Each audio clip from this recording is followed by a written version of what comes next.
This is the ocean. Or at least this is what we picture in our minds when we think about the word ocean.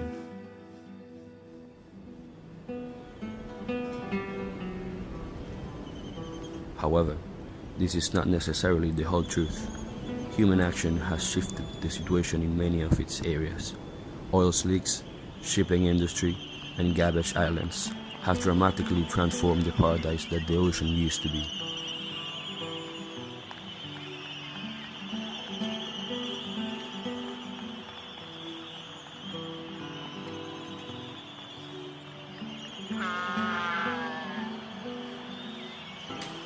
About 8 million tons of plastic trash leak into the ocean annually, and it's getting worse every year. In 2015, 322 tons of plastic were produced. The sheer volume of plastic waste now in our world becomes apparent, partly because of the garbage islands that have recently appeared in our ocean's water. In particular, the most impressive one is the Great Pacific Garbage Patch, which is characterized by exceptionally high relative concentrations of plastic, chemical sludge, and other debris that have been trapped by the currents of the North Pacific Gyre.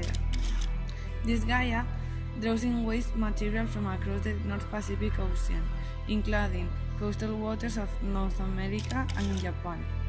As material is captured in the currents, wind-driven surface currents gradually move floating debris toward the center, trapping it in the region.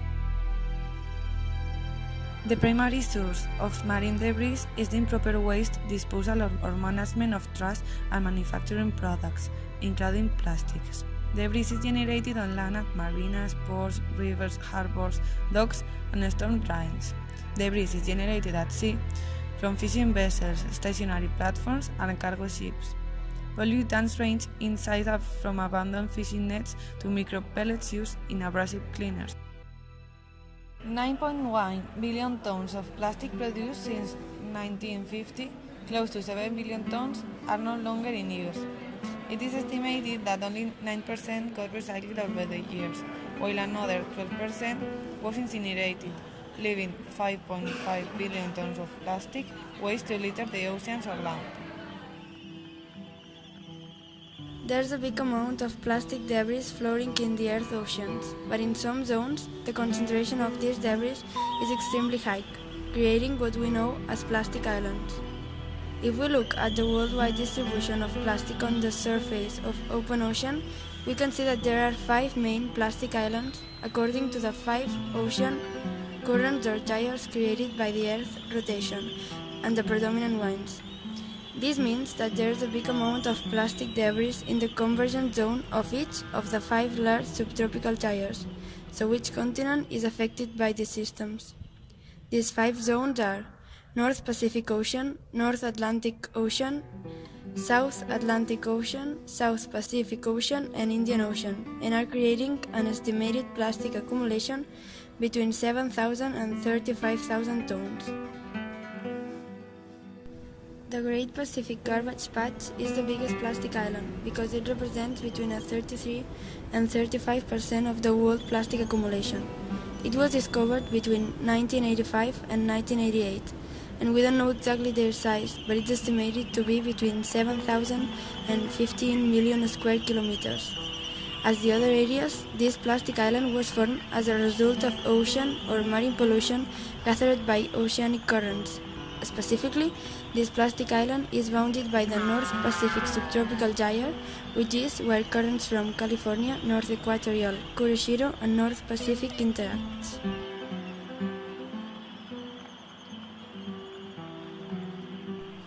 What might mostly call the attention at the moment of studying plastic islands are the big and visible pieces of plastic.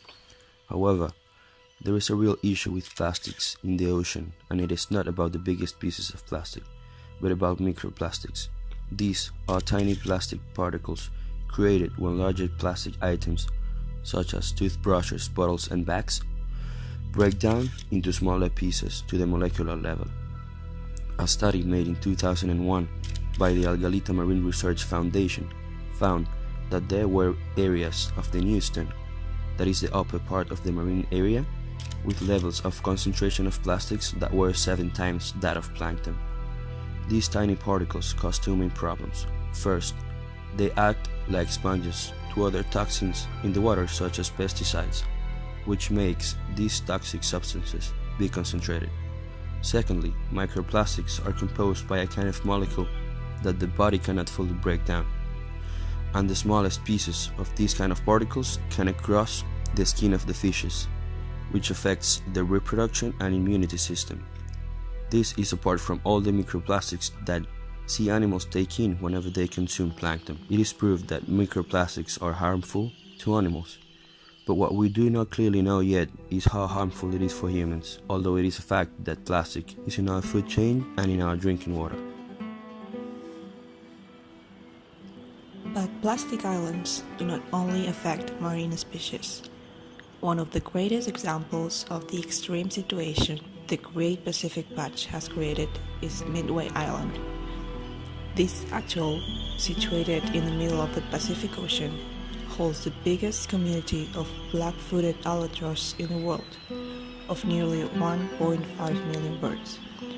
What could be a paradise for them, however, has transformed into hell. The position of Midway favors the appearance of tons of plastic in its shore.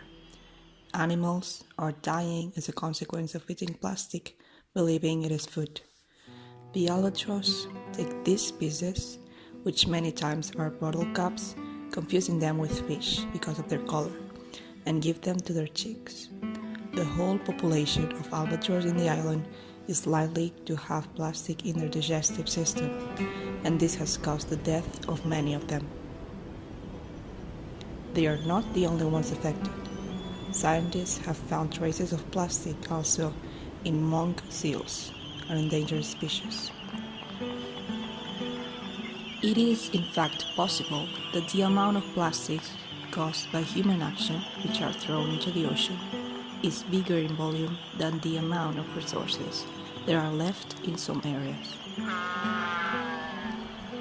But what has been made to try to solve or at least minimize the consequences of plastic islands? The truth is, mostly, there has been a lot of research on the matter.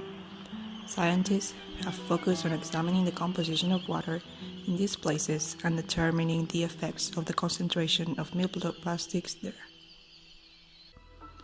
An interesting initiative is that proposed in 2012 by Boyan Slat, a student who is now CEO of the foundation The Ocean Cleanup. His plan is to have floating barriers placed along currents where plastic is collected. There will be nets underneath the barriers, and their function will be to funnel the garbage to a collection point, where it will be removed and later on recycled. After the kind contribution of many private investors, the cleanup project is expected to begin in 2020.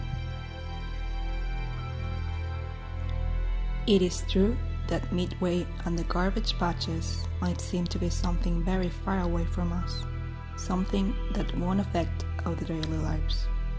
In reality, we can be having tuna for dinner, and when this tuna was alive, it may have eaten a lanternfish, which in its turn, more than probably, had nurtured partly from microplastics.